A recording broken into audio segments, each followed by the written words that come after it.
Everybody, I'm Big Crazy Carboy. I'm gonna be just doing a quick little tutorial on how to tune your cars in Midnight Racing Tokyo. Um, I'm just gonna be demonstrating on this little RX 200 right here. Let's go and get started. I'll go over gear ratios, suspension, and as well as camber, height, and offset. So let's go ahead and without further ado, let's get into this. So first things first, we need to go to the tuner, which is going to be over on this map. It's over next to the gas station.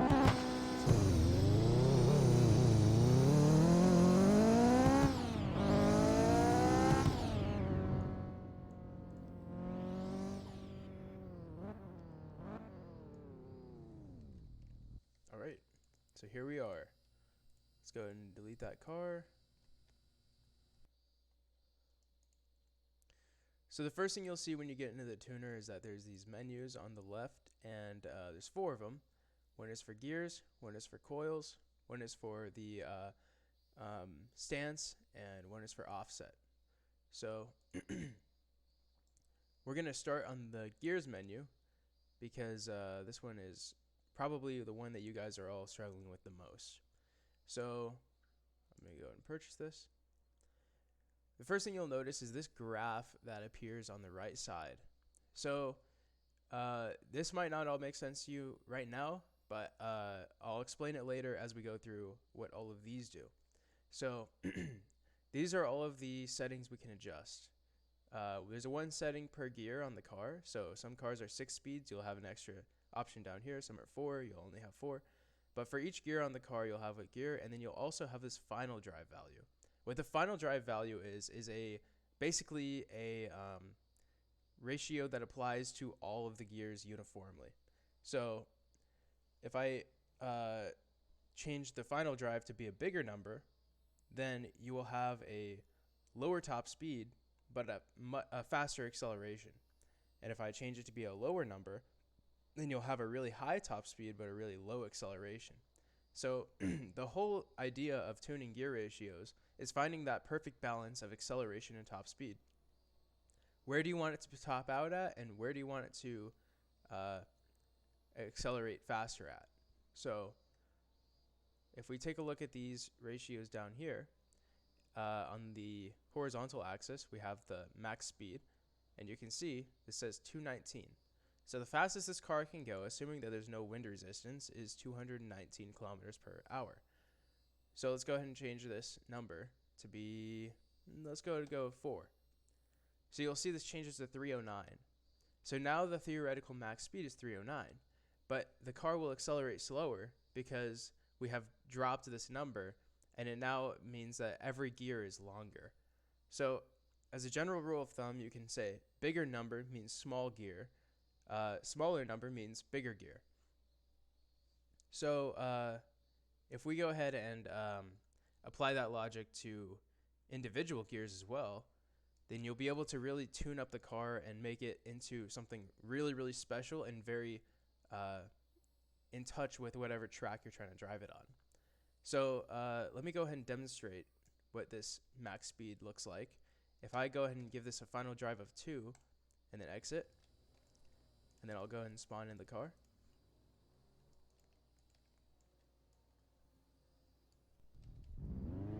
You'll see that even just trying to reverse out of here, it really doesn't have a whole lot of kick to it. It doesn't accelerate very fast at all. But if I were to hold this out and I were to just drive this and let it accelerate really, really slowly over a long period of time, you would see that the maximum speed would be much higher than if I had tuned it with stock tuning.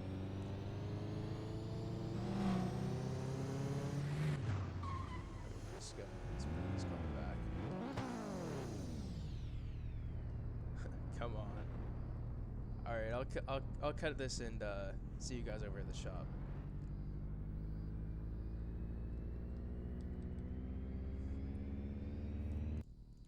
All right, so we're back at the shop. Let's go ahead and fix what we just broke, which is our acceleration. So obviously 2 is a way too low of value. So let's go ahead and bump that back up to whatever it was stock. Actually, we can click this little circle and it'll bring it back to stock. So now we're going to get into the individual gear tuning.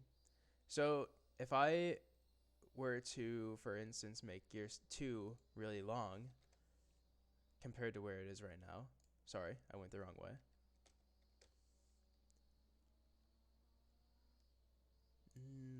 Let's go ahead and go with, let's just see where this puts us. Nope, gotta go a little farther.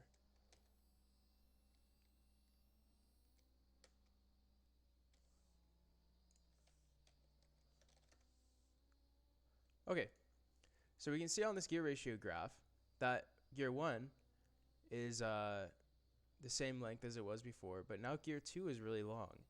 And the way you can tell if it's long is because this lower dot right here is you're shifting in from a really high RPM, and then it dips all the way to a really, really low RPM. And then I'll show you what that looks like when you're actually driving it, because it might be a little bit difficult to imagine on the editor like that. So let's go ahead and spawn in the car, hop in the driver's seat.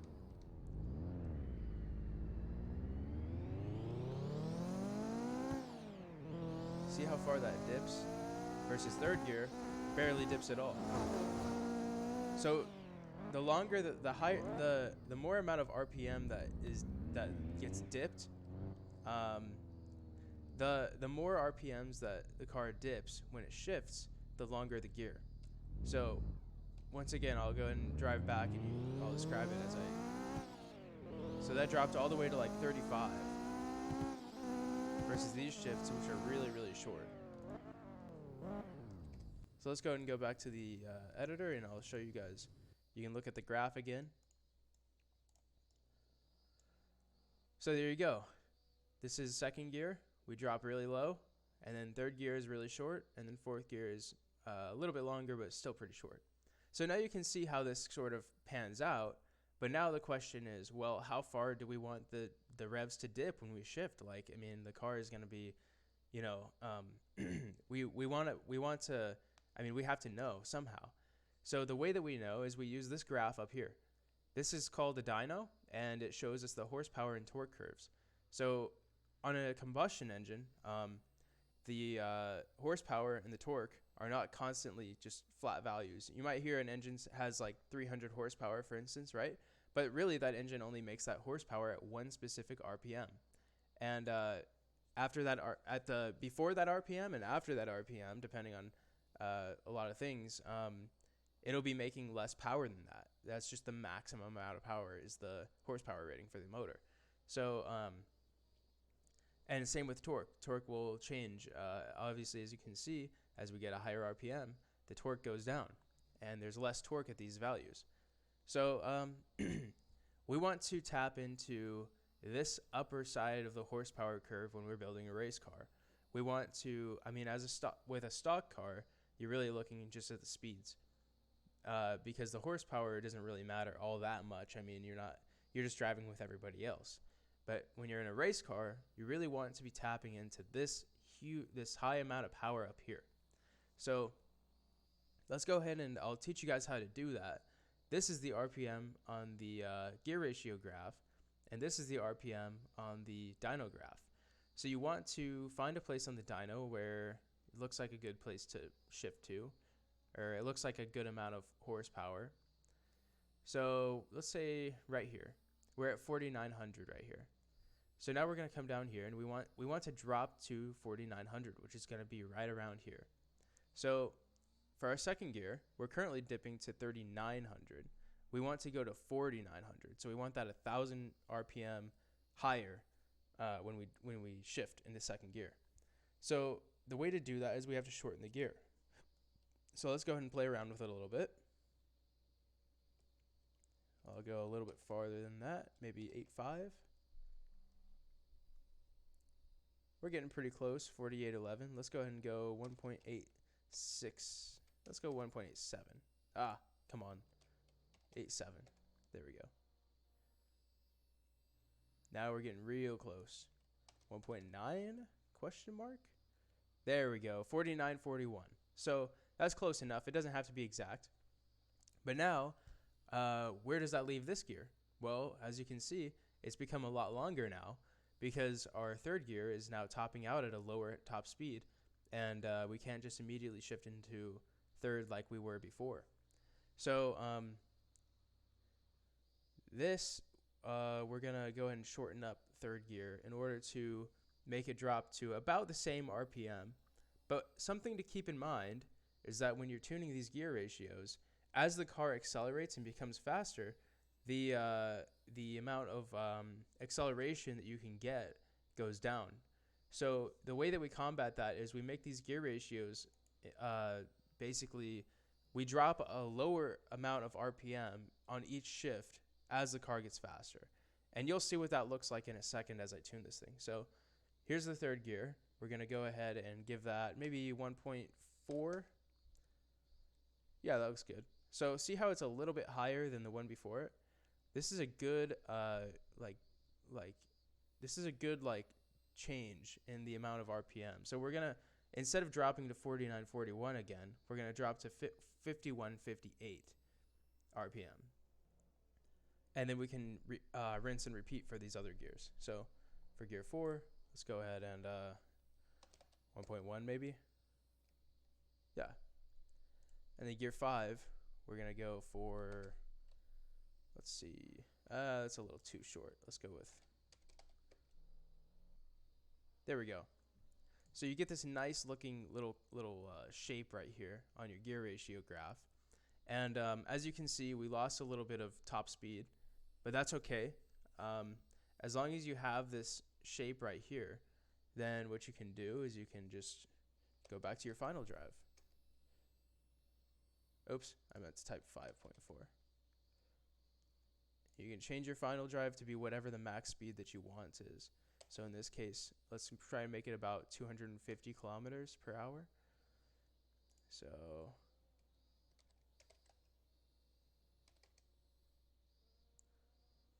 I'm happy with that. 234, that should be good. So let's go ahead and exit, and we'll test our new gear ratios that we've just tuned on our car. So we're going to go ahead and spawn in the car.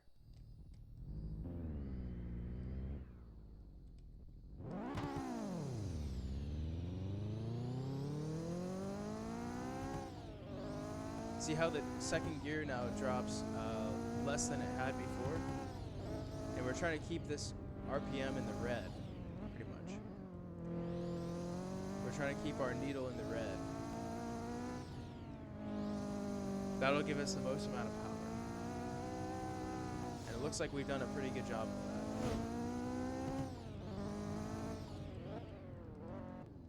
that. Alright, so I think I'm liking how this thing is driving, but it does feel a little bit long in first gear. We should shorten that up so we get a quicker acceleration off the start. So I'm going to go back to the tuner and then I'll show you guys how to do that.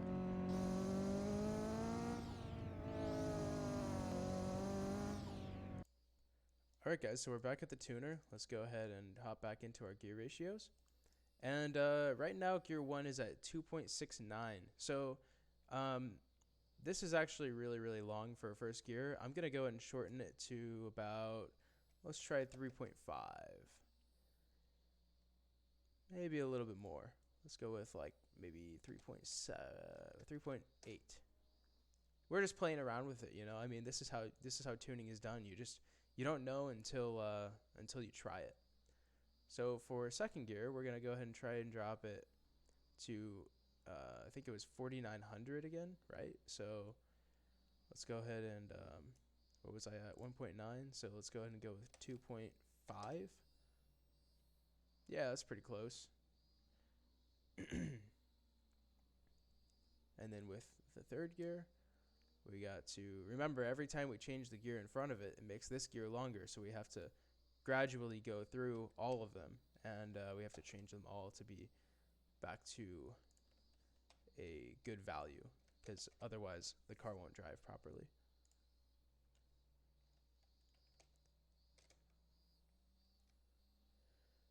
All right, and then fifth gear. You know, I might make this into a fifth gear is your overdrive gear. So what that means is that well, I'm not gonna. It's a little bit complicated, but basically you can make fifth gear drop a little bit more than you make these other gears in exchange for a higher top speed. So in this case, we can see we're dropping all the way to 4,500 RPM, like we are for the second gear shift. But in exchange, we're getting 234 miles per hour, kilometers per hour as the maximum speed. So I am going to go ahead and just increase it a little bit, but I want this to be a higher drop than we drop in for 4. So there you go. And then that'll give us some extra top speed on the top end for those highway maps.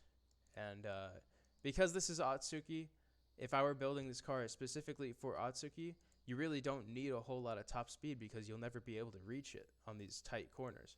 So if I were only building this car for Otsuki, I would have kept this trend going and made it a very short gear, like maybe like 1.3, something like maybe 1.1. Yeah, I would have kept it I would have made it like 1.1, but since I'm making this car just as a general tune, we're gonna go ahead and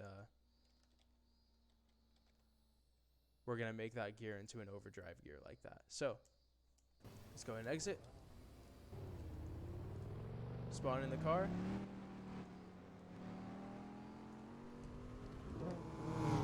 And now you'll see when I put this thing in first, much faster start.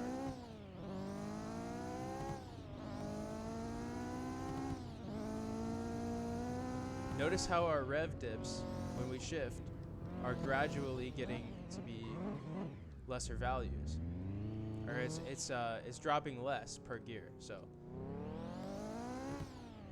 that dropped to 45, that dropped to 47, that dropped to 5,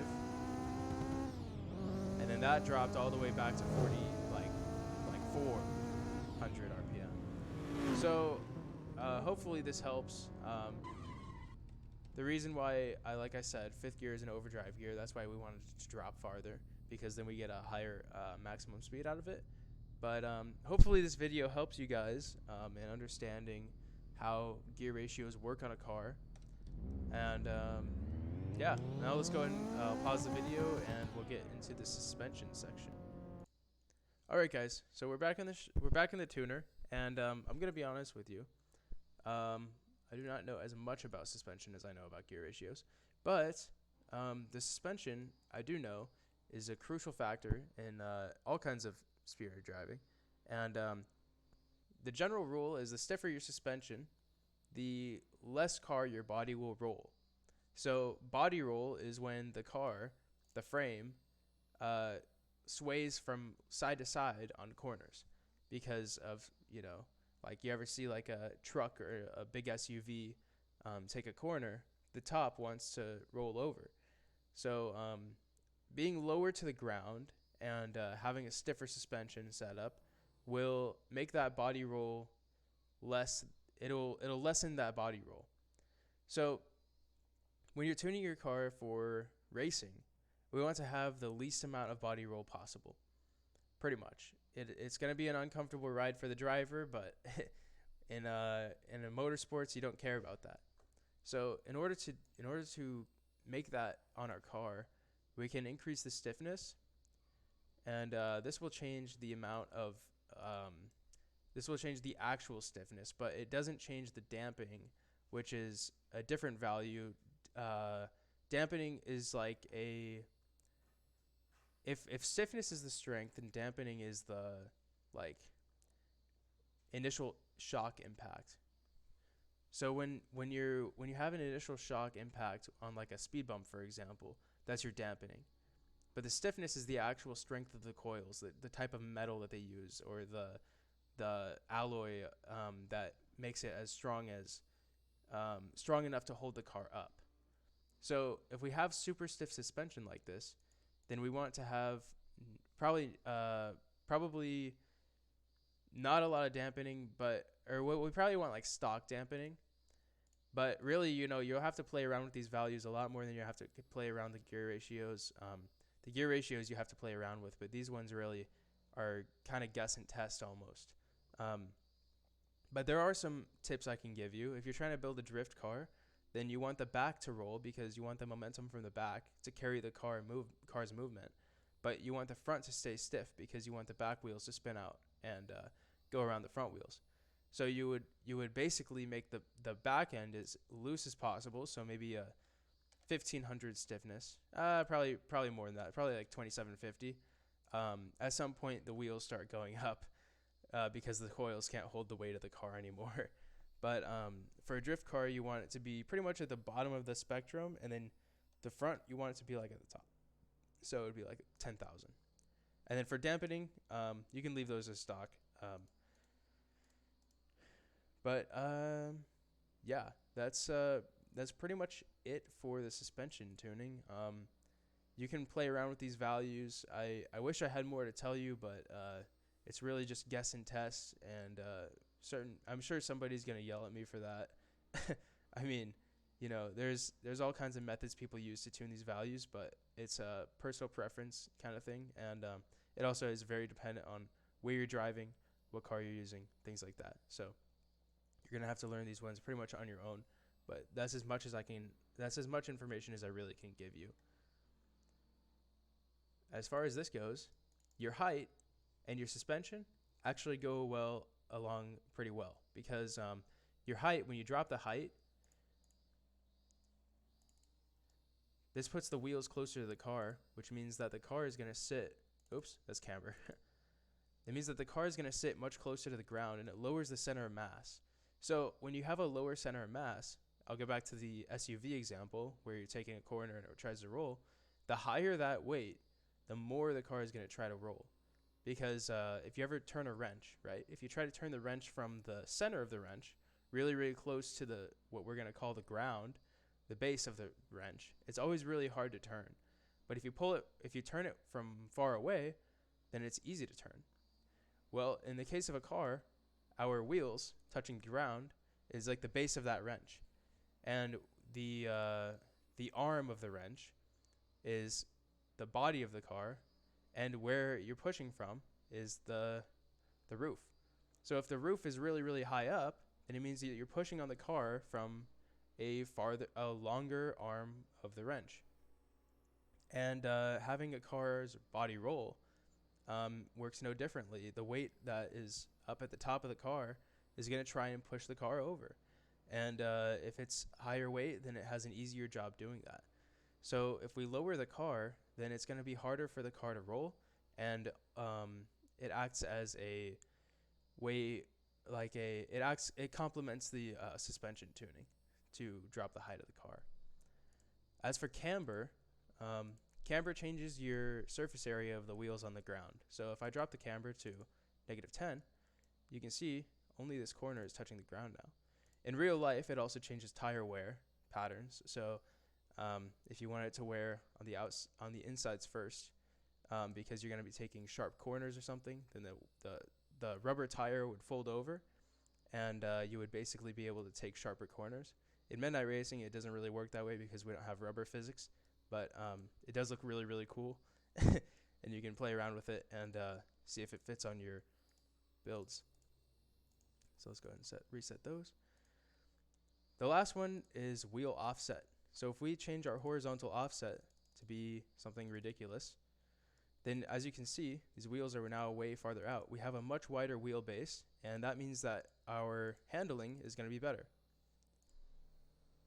So by widening this wheelbase, what you effectively do is you make it easier to handle, and taking corners will be easier because there's a back to the moment arm thing we were talking about with body roll.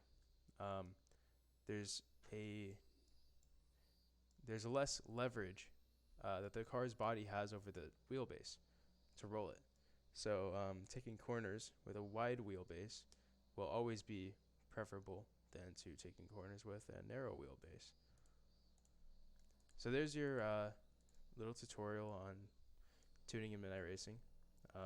I hope it helped. I know it wasn't perfect. This is like the third tutorial I've ever made. I didn't even like to post the first one I made. So, yeah. Good luck. I hope you enjoy it. And glad to have finally got this tuning update out. Bye, guys. Take care.